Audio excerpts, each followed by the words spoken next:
Imagine a gray October morning in 1940. The fog clinging to the River Thames isn't just weather, it's a shroud. As the mist clears, the camera doesn't find the Union Jack fluttering defiantly above the Palace of Westminster. Instead, a massive red banner, heavy with dampness, hangs limp against the Gothic stone. The swastika. There is no "we shall fight on the beaches" speech echoing on the wireless today. Instead, the airwaves carry the broken voice of a provisional governor announcing the total capitulation of the United Kingdom of Great Britain. King George VI is gone, fleeing across a U-boat-infested Atlantic to Halifax, Canada. Winston Churchill is missing, last seen in the map room beneath Whitehall, a Webley revolver on his desk. In this timeline, the darkest hour didn't end with a sunrise. It ended in a permanent eclipse. The SS has seized the files at Scotland Yard. The Gestapo is setting up headquarters in the Savoy Hotel. The last light of democracy in Europe has been extinguished, and the Atlantic Ocean is now the only thing separating the United States from a Nazi superstate. This isn't science fiction. This is exactly what was planned, and it is what almost happened. To understand how close the world came to this abyss, we must strip away the myth of the Dunkirk spirit. History remembers the miracle of the little ships and the 338,000 men saved from the trap, but history often forgets what they left behind. The British Expeditionary Force didn't just retreat, they were stripped naked. When the last ship departed France on June 4, 1940, the British Army left behind 2,472 heavy guns. They abandoned 65,000 vehicles, 20,000 motorcycles, and over 400,000 tons of ammunition and stores. The army that arrived back in Dover was a ghost. They had rifles, bayonets, and their lives. That was it. General Alan Brooke, the man tasked with defending the British homeland, knew the terrifying math better than anyone. While Churchill was broadcasting defiance to the public, Brooke was writing private agony into his diaries. In the summer of 1940, he looked at the coastline of southern England and saw a graveyard. He wrote, "I was quite nauseated by the lack of organization and the shortage of trained men and equipment." The reality was stark.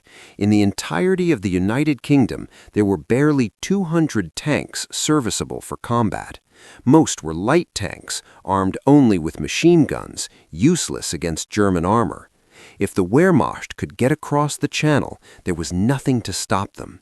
No heavy armor reserves, no mobile artillery divisions. The famous Home Guard, often remembered fondly as Dad's Army, was, in July 1940, a desperate improvisation. These were old men and boys armed with pikes, shotguns, and Molotov cocktails made from milk bottles. They were brave, certainly, but bravery does not stop a panzer division.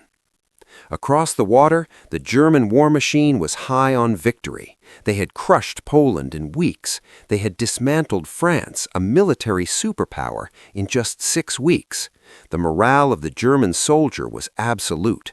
They believed they were unstoppable, because so far they had been.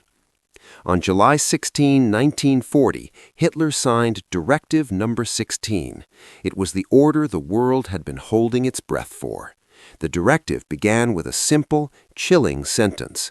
As England, in spite of the hopelessness of her military position, has so far shown herself unwilling to come to a compromise, I have decided to begin to prepare for, and if necessary, to carry out an invasion of England. The operation was codenamed Seelöwe, Operation Sea Lion. The plan was brutal in its simplicity. The Germans would not just bomb Britain into submission, they would physically dismantle it. They began assembling an armada in the ports of Calais, Boulogne, and Ostend. River barges from the Rhine were requisitioned by the thousands, modified with concrete floors to carry tanks. But for Sea Lion to roar, the Germans needed one specific condition. They didn't need a bigger navy. They knew the Royal Navy outnumbered them. They needed the sky. Hitler's generals knew that if the Royal Air Force controlled the air, those slow-moving barges would be slaughtered in the water. So the mission was clear: destroy the RAF, wipe them out on the ground and in the air. If the Luftwaffe could blind Britain's radar and break its fighter command, the invasion fleet could cross virtually unmolested. And this brings us to the Black Book. This is the Sonderfahndungsliste, GB, the special search list for Great Britain. It wasn't propaganda, it was an arrest list. 2,820 names: politicians, writers, intelligence officers, and émigrés. Virginia Woolf was on this list. H.G. Wells was on this list. Winston Churchill was name number 1. The existence of this book proves that the Nazis weren't just thinking about a military victory. They were planning a police state. They had already printed the occupation currency. They had already designed the stamps. Britain was not a fortress in the summer of 1940. It was a terrifyingly fragile island, held together by bluff, radar, and a few hundred exhausted pilots. The man tasked with delivering this victory was Hermann Göring, the head of the Luftwaffe. He was flamboyant, drug-addicted, and dangerously overconfident. But in August 1940, his arrogance was justified. He promised Hitler he would smash the RAF in 4 days. He called it Adlertag, Eagle Day. And for the first critical weeks of the Battle of Britain, he was right. The German strategy was scientifically ruthless. They targeted Sector 11, the airfields in the southeast of England, Biggin Hill, Kenley, Manston. These were the lungs of the RAF. Day after day, the Luftwaffe pounded the runways into cratered moons. They severed the telephone lines. They destroyed the operations rooms. Crucially, they attacked the eyes of Britain, the chain-home radar stations. By late August, the RAF was bleeding to death. They were losing pilots faster than they could train them. They were losing planes faster than factories could build them. Air Chief Marshal Hugh Dowding, the architect of Britain's defense, was watching his system crumble. The British fighter force was weeks, perhaps days, away from total collapse. If the Germans kept hitting the airfields, the RAF would be grounded, the channel would be open, the invasion would begin. But then, history turned on a simple, human mistake. On the night of August 24th, a German bomber got lost. They were aiming for oil refineries east of London, but in the dark, drifting off course, they jettisoned their bombs over a darkened city to lighten their load for the return trip. They didn't know it, but they were over central London. The bombs fell on Cripplegate and the city. It was an accident. But Winston Churchill didn't know that. He saw it as an escalation. He ordered an immediate retaliation raid on Berlin. It did little physical damage, but the psychological impact on Hitler was catastrophic. He had promised the German people that no enemy bomb would ever fall on the capital. In a rage, Hitler ordered the Luftwaffe to switch targets. "Stop hitting the airfields," he screamed. "Burn their cities." This was the miracle. When the Luftwaffe turned its fury on London, the pressure came off the RAF airfields. The fighter command had time to repair the runways, fix the radar, and train new pilots. The Blitz was horrific for civilians, but it saved the military. But what if Göring had ignored the order? What if the Germans had stayed focused on the kill? It is the morning of September 7th, 1940. In our history, this is the day the Luftwaffe launched nearly 1,000 bombers at the London docks, starting the Blitz. But in this timeline, the moment pivots. Göring holds the order from Hitler, avulse the heart of London. He stares at it. His subordinates wait. The Reichsmarshal is vain, yes, but he is also a former fighter ace. He knows the RAF is bleeding. He knows they are 1 week away from breaking. Göring crumples the telegram. He turns to his air fleet commanders, Kesselring and Spurl. Ignore the Führer's emotion, he says. We are soldiers, not politicians. We do not bomb slums while their Spitfires still fly. Today, we finish the job. The order goes out to the squadrons waiting on the French coast. Target Sector 11, maximum effort, no diversion to London. At 4 p.m., British radar operators pick up a massive formation. They expect the bombers to head for the Thames estuary towards the city. Air Vice Marshal Keith Park, commanding the defense of London, holds his breath. If they go for London, he can scramble his reserves. But the dots don't turn toward the city. Instead, the Luftwaffe descends like a hammer on the already crippled airfields of Kent and Sussex. Biggin Hill is hit by 3 successive waves of dive bombers. The operations block is vaporized. The fuel dumps erupt. The surviving pilots, exhausted and fatigued, scramble into their Hurricanes, but the cratered runways tear their landing gear apart before they can even lift off. By sunset on September 7th, there is no Blitz spirit because there is no Blitz. London is quiet, but the RAF is dead. Over the next 3 days, the Luftwaffe systematically dismantles every airfield south of London. Manston, Hawkinge, Lympne, they are reduced to rubble. The chain-home radar towers, blinded by precision strikes, stop spinning. The eyes of Britain are gouged out. General Alan Brooke receives the report at GHQ. It is the news he had dreaded since Dunkirk. Fighter Command has ceased effective operations south of the Thames.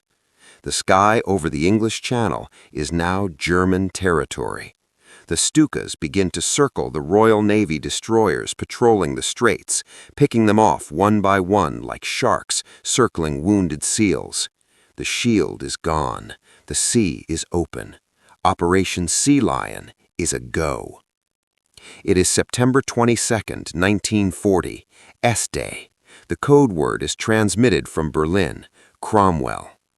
The British Admiralty had always believed that if an invasion came, the Royal Navy would simply sail south and smash the German barges like balsa wood. They called it the narrow seas strategy. But that strategy relied on one assumption, that the Navy wouldn't be bombed to oblivion while doing it. The Royal Navy sorties from Portsmouth and Chatham, destroyers and light cruisers race into the Channel to intercept the invasion fleet. But without RAF cover, they are naked. The Luftwaffe, now owning the sky, descends like a swarm. Stuka dive bombers, unchallenged by Spitfires, scream down in vertical dives. They don't miss. The destroyer HMS Intrepid breaks in half. The cruiser HMS Southampton is set ablaze. Within hours, the Channel is choked with oil and burning wreckage. The Navy is forced to withdraw north, beyond the range of the Stukas. The moat is crossed. At 0800 hours, the first German boots touch British soil. Not on the beaches, but from the air. General Kurt Student's 7th Flieger Division drops over the Weald of Kent. Their objective? Seize the Royal Military Canal and secure the high ground overlooking the landing beaches. The Home Guard fights with desperate courage. In village greens and churchyards, they engage the elite German paratroopers. But a shotgun is no match for an MP-40 submachine gun. The paratroopers secure the forward airfields at Lympne. By noon, the first Junkers U-52 transport planes are landing on English grass, disgorging troops and light artillery. The beachhead is open. The barges are coming. If you're picturing D-Day in reverse, stop. Operation Sea Lion was not a high-tech amphibious assault. It was a logistical nightmare. The German barges were flat-bottomed riverboats stolen from the Rhine, totally unsuited for the choppy English Channel. Hundreds capsize. Thousands of German soldiers drown before they even see the enemy. It is a massacre of incompetence. For the first hour, it looks like a British victory. The coastal defenses, manned by the few regular army divisions left, pour fire into the struggling barges. The water turns red. The German first wave is pinned down on the deadly shingle of Hastings. But then the weight of numbers begins to tell. The difference comes down to one piece of equipment, the tank. The British defenders have Boy's anti-tank rifles, heavy, bolt-action guns that fire a 5.5 caliber round. Against a light tank, they are dangerous. Against the frontal armor of a Panzer III, they are useless. As the first German tanks claw their way off the beach, the British infantry realize with horror that they have nothing to stop them. General Brooke knows the truth. The coastal crust is just a crust. Once the panzers break through the beach defenses, there is no mobile reserve to counterattack. There are no heavy tank divisions waiting in the Weald. By evening, the 17th Infantry Division has secured a foothold at Folkestone. They don't stop. They don't dig in. They push inland. The GHQ line, a defensive line of pillboxes and anti-tank ditches running through the home counties, is meant to be the final wall, but a wall without soldiers is just concrete. With the RAF destroyed, the Luftwaffe acts as flying artillery, blasting gaps in the line for the panzers to pour through. On September 25th, 3 days after the landings, the unthinkable happens. German reconnaissance units reach the outskirts of Guildford. The road to London is open. The British government faces the Dunkirk decision all over again, but this time the sea is behind them and there is nowhere left to retreat. In London, the government initiates Operation Black Move. This is not a drill. The crown jewels have already been wrapped in newspaper and hidden in biscuit tins. Now the nation's remaining gold reserves are being frantically loaded onto ships in Liverpool, bound for Canada. But the most precious cargo is human.